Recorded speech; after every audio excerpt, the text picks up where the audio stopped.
प्रिय मित्रों, नमो नमः। आप सभी का संस्कृत प्रिय क्लासेस में स्वागत है। आइए मित्रों, आज हम सभी इदम बराबर यह को सीखेंगे पुल्लिंग, स्त्रीलिंग तथा नपुंसकलिंग में। तो यहाँ पर पुल्लिंग में पहले सीखेंगे, जिसका रूप है अयम, इमौ, इमे। एक वचन में है अयम, द्विवचन में है इमौ तथा बहुवचन में इमे है। अब अयम मीन्स होता है यह, इमौ मीन्स ये दोनों, इमे मीन्स ये सभी। और किम बराबर क्या का रूप यहाँ पर हमने लिख रखा है। तो यहाँ पर कह मीन्स होता है कौन, कौ मीन्स कौन दोनों, और के मीन्स कौन सभी या कौन लोग होता है। और यहाँ पर भी इमे मीन्स ये सभी या ये लोग हो जाता है। और यहाँ पर अस बराबर होना, लट लकार वर्तमान काल में एक वचन, द्विवचन और बहुवचन का रूप हमने लिख दिया है। और यहाँ पर ये प्रथम पुरुष का अनुवाद, प्रथम पुरुष का रूप लिखा है अस्ति स्तः सन्ति। क्या? अस्ति स्तः और सन्ति। तो अस्ति मीन्स होता है एक लोगों के लिए, तथा द्विवचन में स्तः होता है जो दो लोगों के लिए है, तथा दो से अधिक के लिए यहाँ पर बहुवचन में हम सन्ति का प्रयोग करते हैं, जो कि बहुवचन में दो से अधिक के लिए है प्रयोग किया जाता है। अब आइए अनुवाद सीखते हैं। यथा मीन्स होता है जैसे। तो अब यहाँ पर आपका अनुवाद हो गया यह कौन है। तो यह लिख दिया हमने, यह कौन है। तो यह कौन है का क्या हो जाएगा अनुवाद। तो सबसे पहले हम यहाँ पर अयम लिख देंगे। अयम मीन्स होता है यह, और कौन के लिए यहाँ पर कह लिख देंगे, और है के लिए अस्ति का प्रयोग करेंगे, क्योंकि कर्ता हमारा एक वचन में है, इसलिए क्रिया भी एक वचन की लगाई जाती है। तो थोड़ा यहाँ पर हम क्रिया विशेषण की भी चर्चा कर लेते हैं।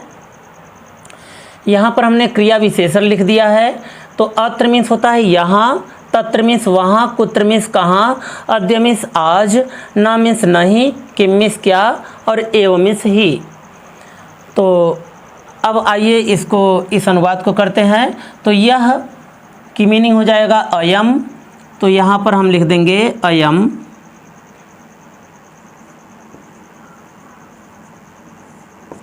तो यहाँ पर हमने अयम लिख दिया। अब कौन की मीनिंग यहाँ पर हो जाएगा कह।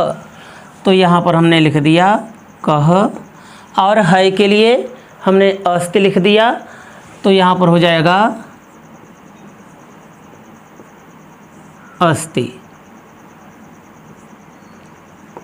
तो इस तरह से हमारा अनुवाद हो गया अयम कह अस्ति। अब अयम क्यों लगाया गया?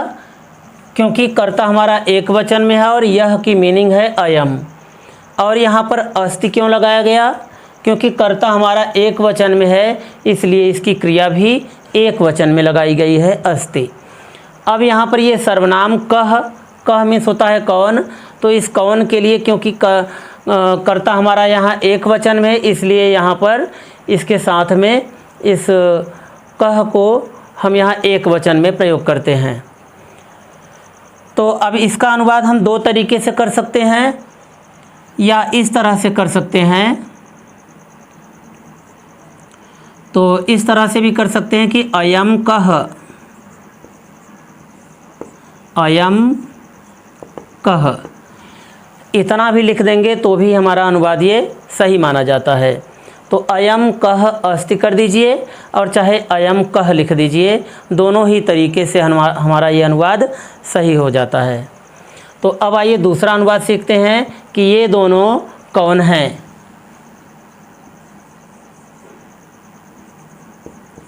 ये दोनों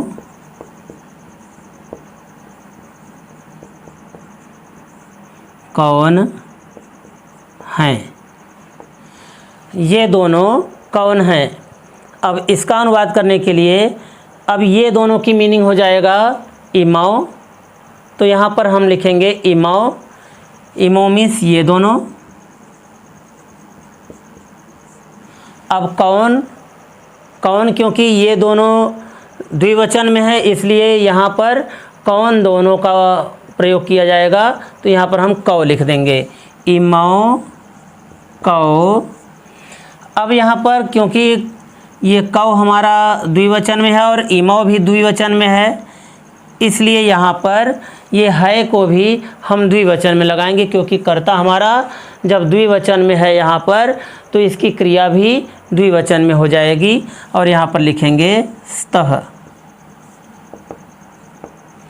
तो इमौ कौ स्तः, इस तरह से हो जाएगा ये, इमौ कौ स्तः। या इस तरह से भी इसका अनुवाद किया जा सकता है कि इमौ कौ, इमौ कौ, इतना अनुवाद भी बोल देंगे तो भी आपका अनुवाद सही माना जाएगा। अब आइए अगला अनुवाद सीखते हैं। ये सभी कौन हैं?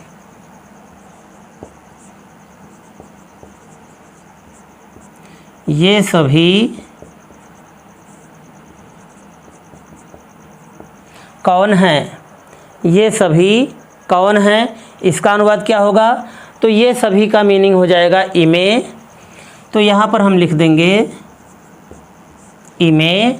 अब कौन का, क्योंकि इमे मीन्स होता है ये सभी करता हमारा, अर्थात यहाँ पर हो जाएगा कि दो से अधिक करता है, और जब दो से अधिक है तो हम बहुवचन में लगाएंगे, यहाँ पर हो जाएगा इमे। और यहाँ पर कौन की भी मीनिंग हो जाएगी बहुवचन में, तो यहाँ पर हो जाएगा के। तो यहाँ पर लिख देंगे के, इमे, के, और फिर यहाँ पर क्रिया हमारी बहुवचन की हो जाएगी सन्ति।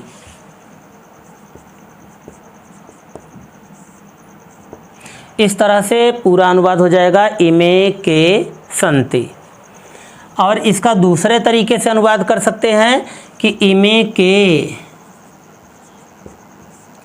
इस तरह से यहाँ पर कर सकते हैं कि इमे के ये सभी कौन हैं, इतना भी कर देंगे तो भी हमारा ये अनुवाद सही मान लिया जाता है। तो यहाँ पर वा मीन्स होता है अथवा, तो इस तरह से लिख सकते हैं बीच में कि अयम कः अस्ति वा अयम कः, इमौ कौ स्तः वा इमौ कौ, इमे के सन्ति वा इमे के। तो वा का अर्थ होता है अथवा या। तो अब मित्रों, अगर हम इसमें इस तरह से पूछें, यह न लगा करके कि कौन है, कौन है पूछे, तो यहाँ पर हो जाएगा कः अस्ति, इस तरह से। आइए उसको भी सीख लेते हैं कि कौन है।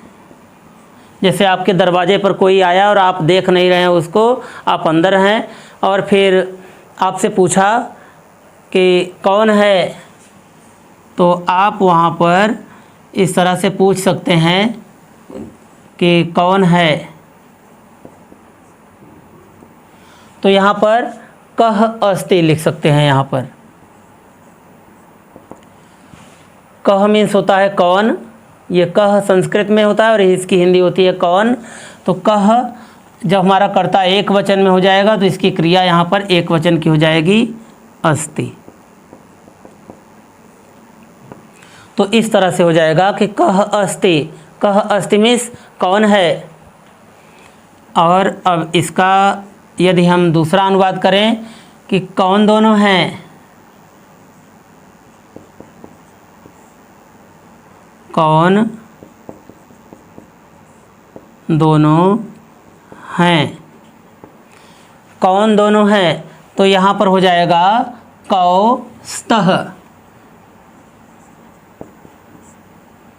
कौ स्तः, इस तरह से हो जाएगा। और यहाँ पर यदि फिर से ऐसे पूछें कि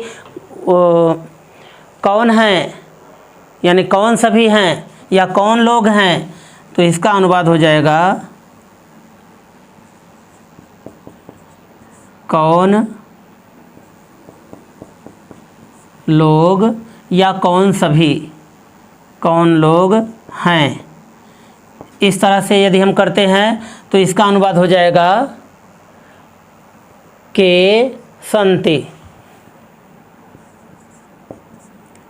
के सन्ति, इस तरह से हो जाएगा।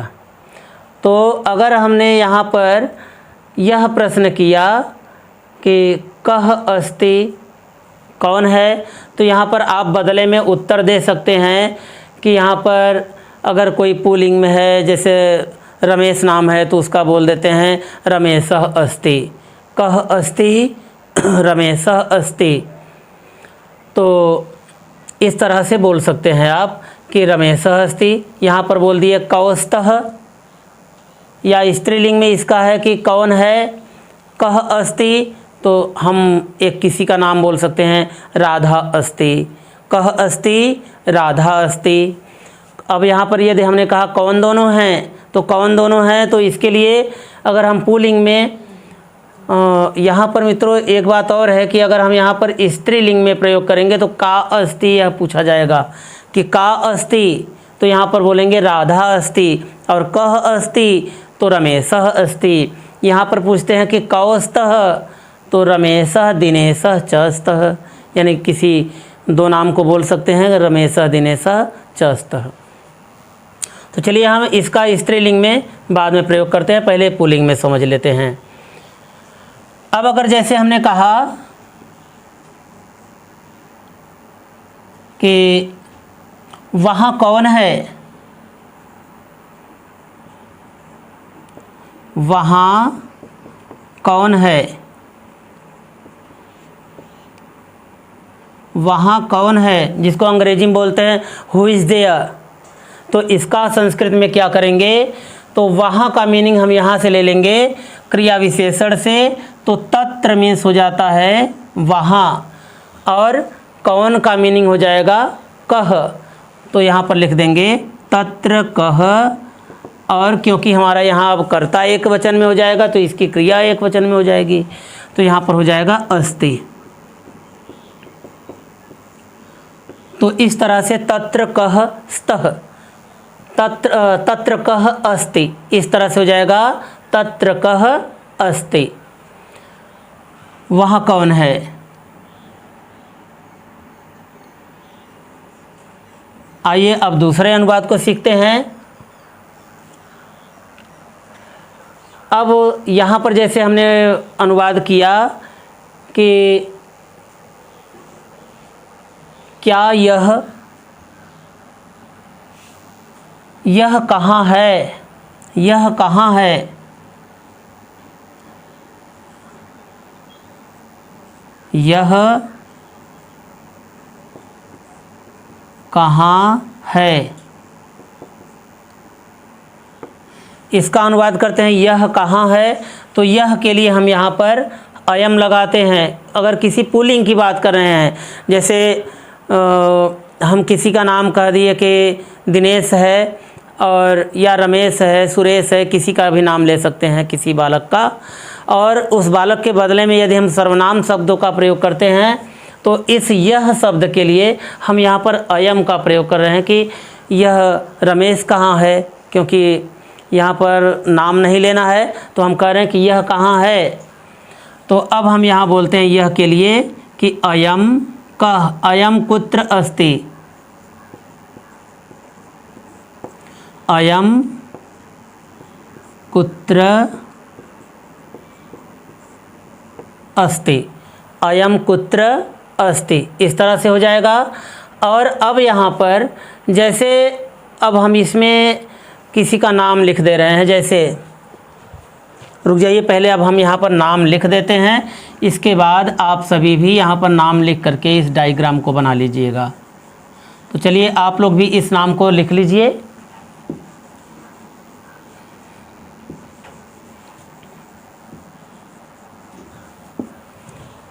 तो अब जैसे नाम यहाँ पर लिख दिए पुल्लिंग में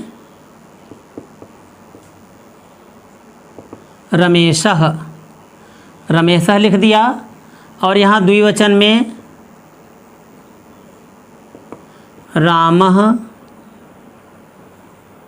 श्यामः च, रामः श्यामः च लिख दिया, यानी राम और श्याम, और बहुवचन में रामः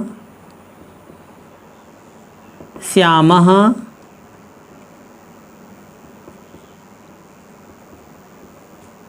मोहनः च, यानी इसका अर्थ ये हो जाएगा कि राम, श्याम और मोहन, राम, श्याम और मोहन।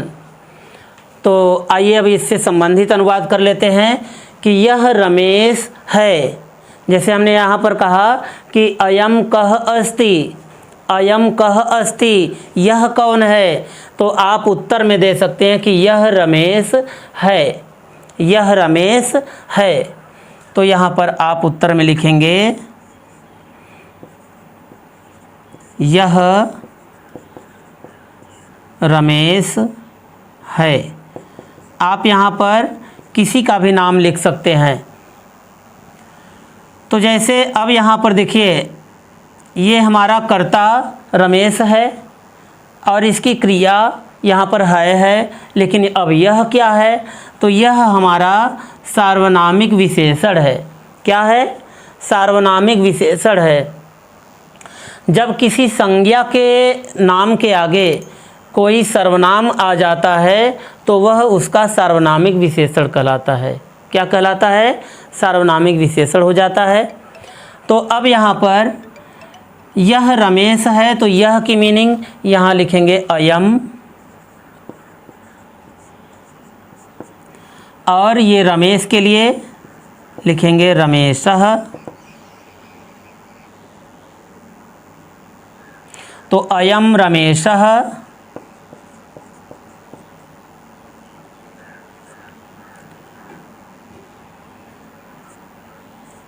तो इस तरह से हो जाएगा अयम रमेशः अस्ति। तो यहाँ से हमने अयम लिया यह के लिए, और यहाँ पर रमेश के लिए रमेश ले लिया रमेशः, और यहाँ पर क्योंकि कर्ता हमारा एक वचन में है यहाँ पर, इसलिए इसकी क्रिया भी एक वचन की लगाई जा रही है। और ये वर्तमान काल का अनुवाद है, यानी लट लकार का अनुवाद है, तो यहाँ पर एक वचन की क्रिया लगाएंगे अस्ति। अस्ति मीन्स है। तो अयम रमेशः अस्ति, इस तरह से हो गया। अब जैसे अनुवाद हुआ कि ये दोनों राम और श्याम है। अभी हमने यहाँ पर प्रश्न किया था कि ये दोनों कौन हैं, इमौ कौस्तः या इमौ कौ, तो आप उत्तर देंगे कि ये दोनों राम और श्याम हैं, ये दोनों राम और श्याम हैं। तो यहाँ पर आइए लिखते हैं इसको, ये दोनों राम और श्याम हैं, ये दोनों राम और श्याम हैं। तो ये दोनों राम और श्याम हैं, इसका क्या हो जाएगा, तो ये दोनों राम और श्याम हैं। अब इसके लिए ये दोनों का लिखेंगे इमौ, तो ये दोनों के लिए इमो लिख दिया। अब राम और श्याम क्योंकि दो कर्ता हैं और इस और शब्द के साथ जुड़े हैं, तो संस्कृत में एक नियम है कि जब प्रथम पुरुष के दो कर्ता और के साथ जुड़े हों तो इस और शब्द की मीनिंग को बाद में लिखा जाता है, यानी कि रामः श्यामः च, इस तरह से लिखेंगे। तो यहाँ पर हम लिख देंगे रामः श्यामः च, इमौ रामः श्यामः च, क्योंकि कर्ता हमारा जब ये द्विवचन में हो गया, यानी दो कर्ता हैं, तो अब यहाँ पर ये एरो देखिए बना हुआ है कि जब कर्ता हमारा द्विवचन में है तो यहाँ पर इसकी क्रिया भी द्विवचन की हो जाती है स्तः। तो यहाँ पर हो जाएगा स्तः, इमौ रामः श्यामः च स्तः।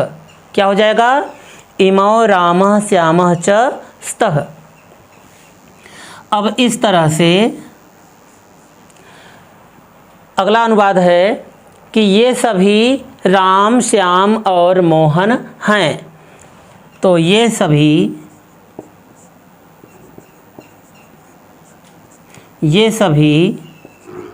राम,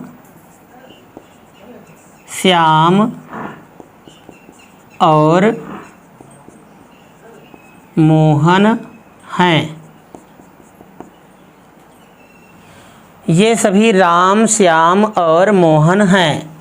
तो यहाँ पर मित्रों एक नाम लिखने के बाद यहाँ कामा लगा देते हैं हिंदी में, फिर इसके बाद रामः, श्याम और मोहन लिखते हैं। तो जब यहाँ पर भी देखिए प्रथम पुरुष के दो कर्ता और शब्द के साथ जुड़े हैं तो इस और शब्द की मीनिंग को बाद में लिखा जाता है इस तरह से संस्कृत में कि रामः श्यामः मोहनः च। कैसे लिखेंगे? रामः श्यामः मोहनः च। तो इस तरह से यहाँ पर इसका अनुवाद हम लिखेंगे, यानी इसकी राम, श्याम और मोहन की संस्कृत इस तरह से लिखेंगे। अब ये सभी का मीनिंग तो यहाँ पर इमे हो जाएगा, तो यहाँ पर इमे लिख देंगे। इमे रामः श्यामः मोहनः च। रामः श्यामः मोहनः च। अब क्योंकि कर्ता हमारा बहुवचन में यानी दो से अधिक हैं तो यहाँ पर क्रिया भी बहुवचन की लगाएंगे। संति लिखा है, अब हम इसको लिख देंगे यहाँ पर संति।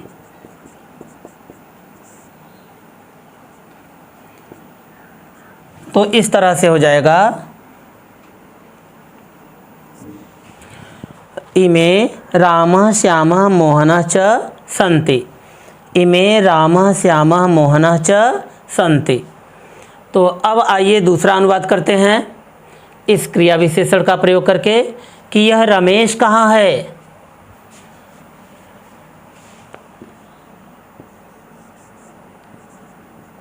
यह रमेश कहाँ है। मित्रों ये प्रश्नवाचक वाक्य है इसलिए यहाँ पर प्रश्नवाचक चिन्ह ज़रूरत है इसकी देने की। तो आप सभी इसको यहाँ पर प्रश्नवाचक चिन्ह अवश्य दिया करें। तो यह रमेश कहाँ है, इसका अनुवाद क्या हो जाएगा? तो यह का अनुवाद हो जाएगा अयम। तो यहाँ पर लिखेंगे अयम और रमेश का हो जाएगा रमेशः। अयम रमेशः। अब यहाँ पर कहाँ का मीनिंग यहाँ से ले लेंगे हम क्रिया विशेषण से। तो कुत्र मीन्स होता है कहाँ, तो यहाँ पर हो जाएगा कहाँ का कुत्र। तो अयम रमेशः कुत्र और है का हो जाएगा अस्ति।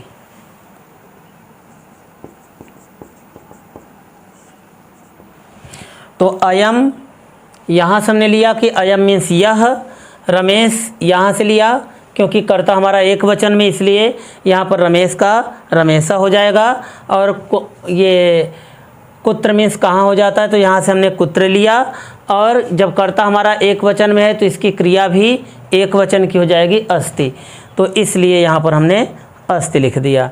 तो पूरा वाक्य हमारा हो गया कि अयम रमेशः कुत्र अस्ति। अयम रमेशः कुत्र अस्ति। तो अब आइए दूसरा सेंटेंस सीखते हैं यानी दूसरा वाक्य।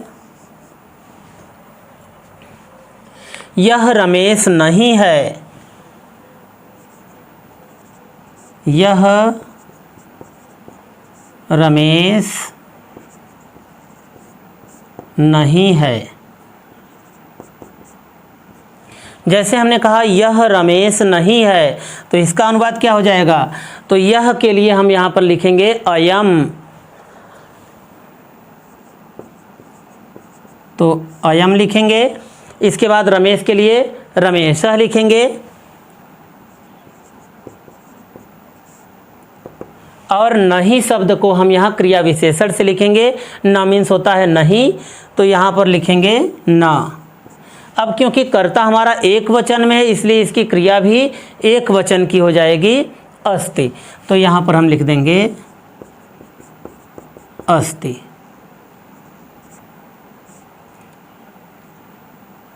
तो इस तरह से हमारा पूरा वाक्य तैयार हो गया। अयम रमेशः न अस्ति। अयम रमेशः न अस्ति। अब इसमें मित्रों यहाँ पर एक संधि हो जा रही है कि न धन अस्ति। इस तरह से आइए यहाँ पर सीख लेते हैं कि न धन अस्ति करते हैं न धन अस्ति ऐसे करते हैं तो न में यहाँ पर अ है, अ स्वर, और यहाँ अस्ति के अ से, यानी पूर्व वर्ण इस न के अ से और अस्ति के इस अ से मेल होने पर दीर्घ संधि के अनुसार यहाँ पर जब अ के आगे जब अ आ जाता है तो दीर्घ संधि के अनुसार यहाँ पर आ हो जाता है।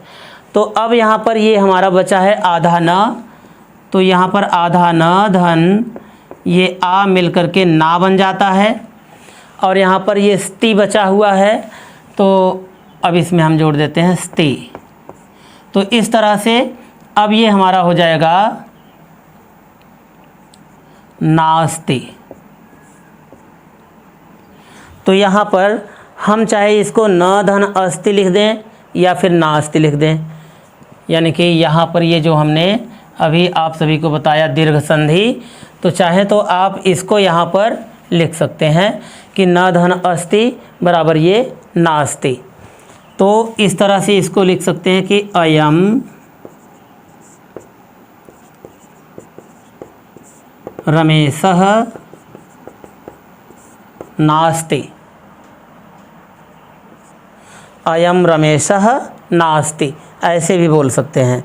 चाहे तो आप अयम रमेशः न अस्ति लिख सकते हैं और चाहे तो अयम रमेशः नास्ति कर सकते हैं। तो अभी आपको ये समझ में आ रहा होगा। तो इस डायग्राम को आप सभी अवश्य बना लीजिएगा, और ये उदाहरण इससे संबंधित जो हैं आप इसको अवश्य ही लिख लेंगे। अब आइए दूसरा अनुवाद सीखते हैं। क्या यह रमेश है?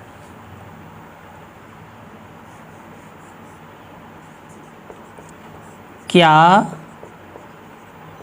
यह रमेश है? अब जैसे यहाँ पर ये अनुवाद किया जा रहा है कि क्या यह रमेश है, थोड़ा टेढ़ा हो गया मित्रों, इसको सीधा कर दें, लाइन थोड़ी टेढ़ी हो गई है।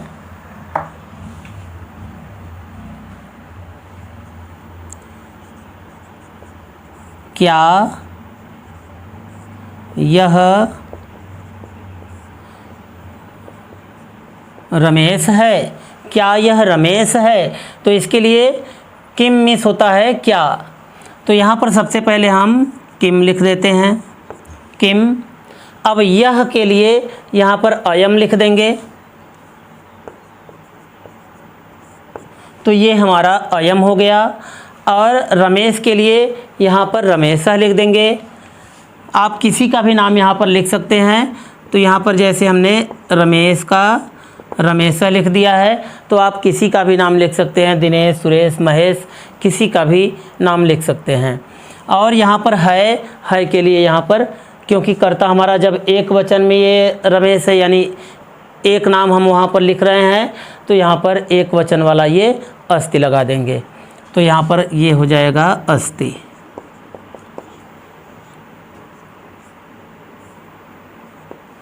तो किम अयम रमेशः अस्ति, किम अयम रमेशः अस्ति, इस तरह से हो जाएगा। अब इस तरह से आप और भी अनुवाद कर सकते हैं, ये द्विवचन और बहुवचन का भी कर सकते हैं। तो चलिए करके दिखाइए ज़रा, आप सभी करेंगे कि क्या ये दोनों राम और श्याम हैं? क्या ये दोनों राम और श्याम हैं? क्या ये दोनों राम और श्याम हैं? तो इसका क्या हो जाएगा, तो यहाँ पर क्या के लिए किम का प्रयोग करेंगे, तो यहाँ पर हो जाएगा किम। अब ये दोनों के लिए तो यहाँ पर हो जाएगा इमौ, किम इमौ। राम और श्याम यहाँ पर लिखा गया, तो जब प्रथम पुरुष के दो कर्ता और शब्द के साथ जुड़े हों तो इस और शब्द की मीनिंग को हम बाद में लिखते हैं, च मीन्स और होता है। तो यहाँ पर रामः श्यामः च लिख देंगे, तो यहाँ पर लिखेंगे रामः श्यामः च। अब क्योंकि कर्ता हमारा द्विवचन में आ गया तो इसकी क्रिया भी ये द्विवचन की लगाएंगे, जो कि यहाँ पर लिखा है स्तः, तो यहाँ पर हम लिख देंगे स्तः। अब ये हमारा, क्योंकि वाक्य प्रश्नवाचक वाक्य है, इसलिए यहाँ पर प्रश्नवाचक चिन्ह भी लगा देंगे। तो किम इमौ रामः श्यामः च स्तः, इस तरह से हमारा पूरा वाक्य तैयार हो गया कि किम इमौ रामः श्यामः च स्तः। अब आइए बहुवचन में एक अनुवाद और कर लेते हैं। क्या ये सभी राम, श्याम और मोहन हैं? क्या ये सभी राम, श्याम और मोहन हैं? तो इसका क्या हो जाएगा? तो क्या का मीनिंग हो जाएगा किम, तो यहाँ पर लिख देंगे किम। किम मीन्स हो जाएगा क्या। अब ये सभी का क्या हो जाएगा? तो ये सभी का हो जाएगा इमे, तो यहाँ से हम लिखेंगे इमे राम, श्याम और मोहन। तो क्योंकि अब यहाँ पर 3 नाम आ जा रहे हैं, यानी 2 से अधिक हो जा रहे हैं, तो हम बहुवचन के यहाँ पर नामों को लिखेंगे रामः, श्यामः, मोहनः च। तो इस तरह से लिखेंगे रामः, श्यामः, मोहनः च। अब क्योंकि कर्ता हमारा, अब यहाँ पर आप गिन भी सकते हैं कि 1 2 3, जब 2 से अधिक हो गया तो ये बहुवचन के अंतर्गत आते हैं, और जब कर्ता हमारा बहुवचन में हुआ तो इसकी क्रिया भी बहुवचन की लगाएंगे सन्ति। तो आप यहाँ पर लिख देंगे सन्ति।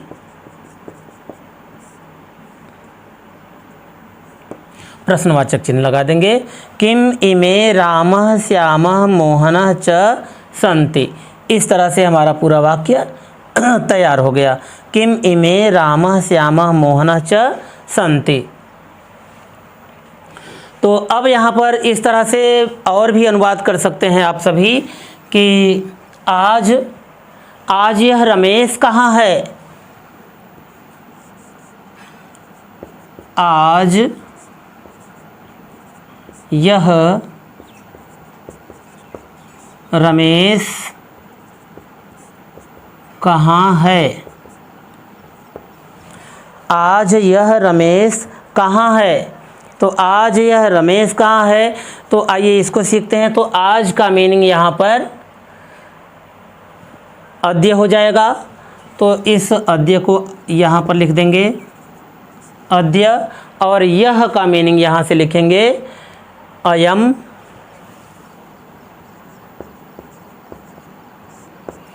अयम। अब इसके बाद यहाँ पर रमेश का क्या हो जाएगा? रमेश का हो जाएगा रमेशः। और कहाँ का मीनिंग क्या हो जाएगा मित्रों? तो कहाँ का हो जाएगा ये कुत्र। तो आप सभी यहाँ पर लिख सकते हैं कुत्र। और अब क्योंकि कर्ता हमारा ये रमेश है और कर्ता हमारा एक वचन में है, कर्ता हमारा एक वचन में, इसलिए इसकी क्रिया भी एक वचन की लगाई जाएगी। तो यहाँ पर आप सभी लिख सकते हैं अस्ति। तो इस तरह से आप और भी सारे अनुवाद कर सकते हैं और भी अनुवाद बना सकते हैं। तो आइए फिर से एक और अनुवाद कर लेते हैं। जैसे यहाँ पर हमने कहा कि यह रमेश ही है,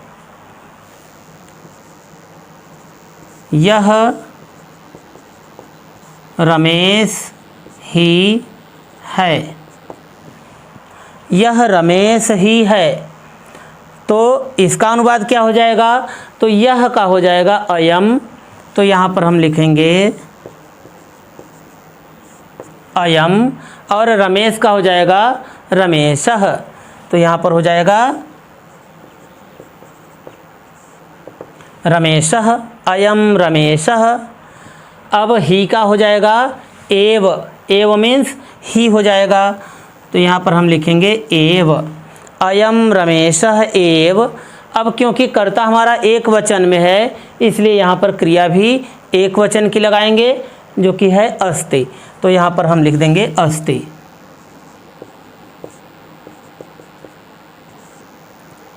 तो इस तरह से हमारा पूरा वाक्य तैयार हो गया। अयम रमेशः एव अस्ति। अयम रमेशः एव अस्ति। तो इस तरह से आप और भी अनुवाद कर सकते हैं। जैसे अब यहाँ पर बात आती है कि यह रमेश ही तो है, तो यहाँ पर तू मीन्स हो जाता है तो, तू मीन्स हो जाता है तो, या तर ही मीन्स तो, तर ही मीन्स भी हो जाता है तो ये भी मित्रों क्रिया विशेषण हैं, आप इनका प्रयोग कर सकते हैं। जैसे एक अनुवाद और कर दें कि ये दोनों रमेश राम और श्याम ही तो हैं। ये दोनों राम और श्याम ही तो हैं। ये दोनों राम और श्याम ही तो हैं। ये दोनों राम और श्याम ही तो हैं। इसका क्या हो जाएगा? तो ये दोनों का हो जाएगा इमौ। क्या हो जाएगा? इमौ। तो यहाँ पर हम लिखेंगे इमौ। अब राम और श्याम क्योंकि कर्ता ये प्रथम पुरुष के दो कर्ता हैं और आपस में और शब्द के साथ जुड़े हैं, तो इस और शब्द की मीनिंग को बाद में लिखा जाता है। यानी इस च मीन्स होता है और, तो इसकी मीनिंग को बाद में लिखते हैं। तो यहाँ पर हो जाएगा रामः श्यामः च। तो यहाँ पर हम लिखेंगे रामः श्यामः च। और ही के लिए यहाँ पर हम लिखेंगे एव। और तो के लिए यहाँ पर हम तू लिखेंगे। तो मीन्स हो जाता है तो।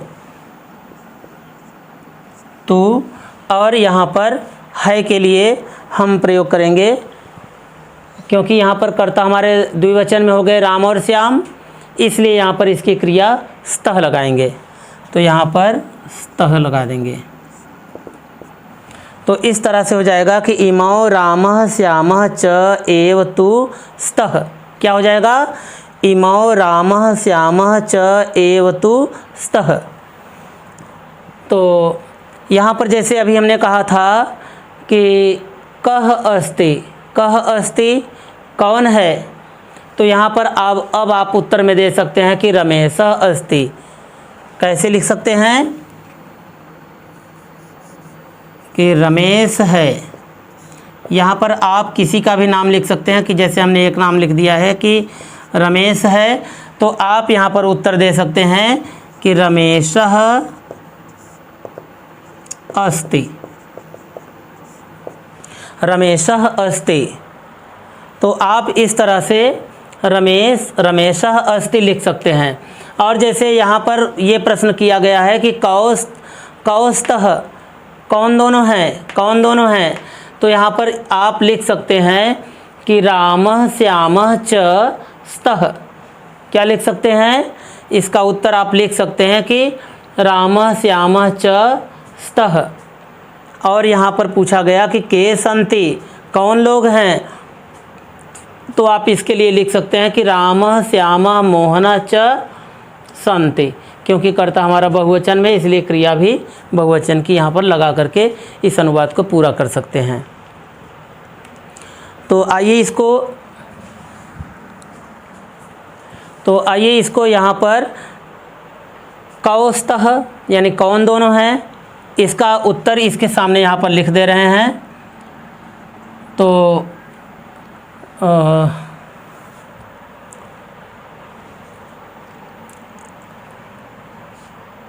आइए यहाँ पर लिख देते हैं, इसको थोड़ा मिटा करके।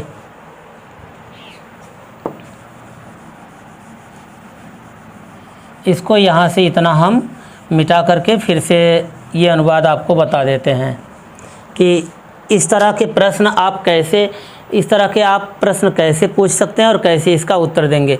जैसे हमने कहा कह अस्ति यानी कौन है, तो यहाँ पर आपने उत्तर दिया कि रमेशः अस्ति, रमेश है। अब यहाँ पर हमने पूछा कौन दोनों हैं, यानी कौस्तः, तो आप यहाँ पर उत्तर दे सकते हैं कि ये दोनों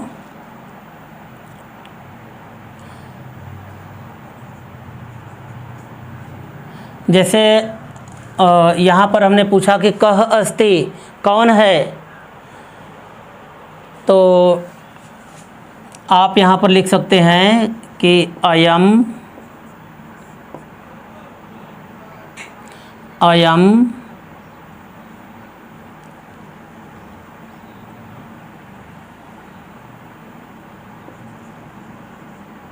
उत्तर में पहले हिंदी में जैसे लिख दिए हम कि यह रमेश है, यह रमेश है, तो इसका क्या हो जाएगा, यह के लिए यहाँ पर अयम लिख देंगे, अयम, और रमेश के लिए क्या लिखेंगे, रमेशः, अयम रमेशः। अब क्योंकि कर्ता हमारा एक वचन में, इसलिए इसकी क्रिया भी एक वचन की हो जाएगी, तो यहाँ पर लिख देंगे अस्ति, अयम रमेशः अस्ति। तो इस तरह से हमारा हो जाएगा अयम रमेशः अस्ति, यह रमेश है।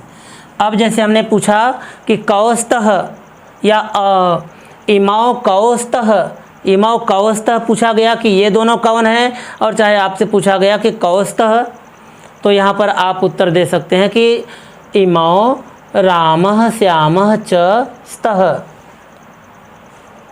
तो यहाँ पर हमने इसको लिखा है, यहाँ पर इसको तो हमने लिख दिया है, चलिए अच्छा ठीक है। तो आप इस तरह से और भी अनुवाद कर सकते हैं। तो जैसे एक अनुवाद और लिख देते हैं, रमेश यहाँ है, जैसे हमने लिखा रमेश यहाँ है, रमेश यहाँ है, तो रमेश का क्या हो जाएगा, रमेश का हो जाएगा ये रमेशः,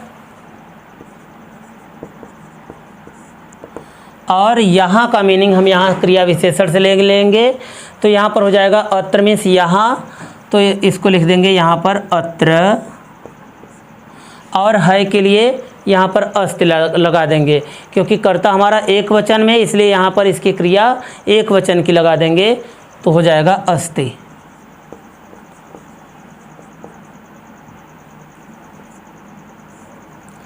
तो इस तरह से यह पूरा वाक्य हो जाएगा कि रमेशः अत्र अस्ति। अब जैसे अगर किसी से पूछना हुआ कि राम और श्याम कहाँ हैं या रमेश कहाँ है, तो इस रमेश के लिए यहाँ पर लिखेंगे रमेशः कुत्रास्ति, रमेश कहाँ है। जैसे रमेश कहाँ है, रमेश कहाँ है, इसके लिए क्या करेंगे, तो रमेश का लिखेंगे रमेशः, और कहाँ के लिए हम यहाँ से क्रिया विशेषण में से लिखेंगे कुत्र, कुत्र मीन्स कहाँ, तो यहाँ पर लिख देंगे कुत्र, और यहाँ पर अस्ति लिख देंगे, अस्ति मीन्स हो जाता है, तो यहाँ पर हो जाएगा अस्ति।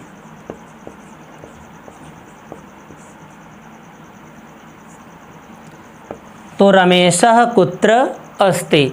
अब यहाँ पर कुत्र धन अस्ति को इस तरह से कर सकते हैं आप सभी, कुत्र धन अस्ति, कुत्र धन अस्ति, तो त्र के इस अ से, त्र के इस अ से, त्र के इस अ से और अस्ति के इस अ से, यानी आप इसको ऐसे कह सकते हैं कि पूर्व पद के अंतिम अक्षर इस त्र के अ से और उत्तर पद के प्रारंभिक अक्षर अस्ति के इस अ से मेल होने पर दीर्घ संधि के सूत्रानुसार यहाँ पर अ धन अ बराबर आ हो जाता है।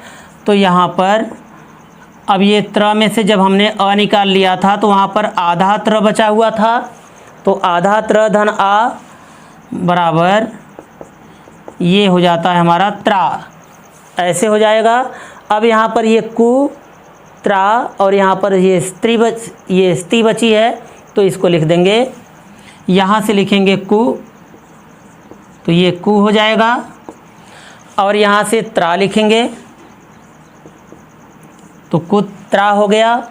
अब यहाँ पर ये हमारा स्ती बची हुई है, तो इसको यहाँ पर लिख देंगे स्ती। तो इस तरह से कुत्रास्ति हो गया। तो अब इसका अनुवाद इस तरह से लिख सकते हैं आप सभी कि रमेशः कुत्रास्ति, रमेशः कुत्रास्ति, इस तरह से आप सभी इसको लिख सकते हैं। तो एक अनुवाद और सीख लेते हैं, इसके बाद हम क्लास को समाप्त करेंगे। तो यहाँ पर जैसे यह अनुवाद किया गया कि ये राम और श्याम कहाँ हैं, ये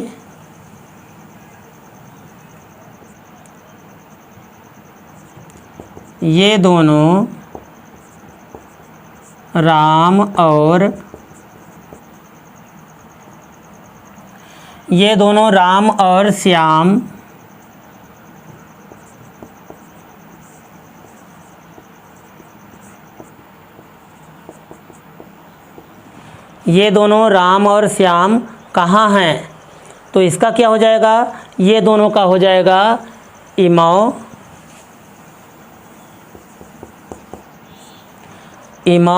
अब यहाँ पर राम और श्याम का, क्योंकि प्रथम पुरुष के दो कर्ता जब और शब्द के साथ जुड़े हों तो इस और शब्द की मीनिंग को बाद में लिखा जाता है।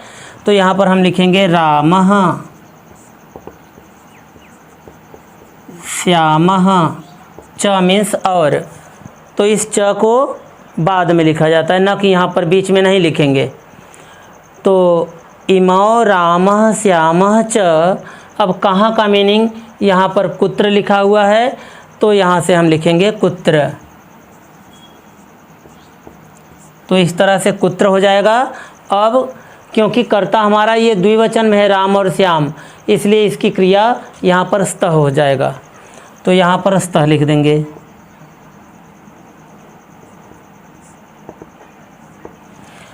अब क्योंकि वाक्य हमारा ये प्रश्नवाचक में है, इसलिए यहाँ पर प्रश्नवाचक चिन्ह लिख देंगे। तो मित्रों, आशा है कि आप सभी को ये अनुवाद अच्छे से समझ में आए होंगे। यदि अच्छे से समझ में आया हो तो एक लाइक अवश्य करें, और यदि आप चैनल पर नए हों तो आप सब्सक्राइब करना न भूलें। अब मिलते हैं इसके बाद हम सभी इस इदम बराबर यह के सेकेंड पार्ट में, यानी स्त्रीलिंग में। तब तक के लिए धन्यवाद।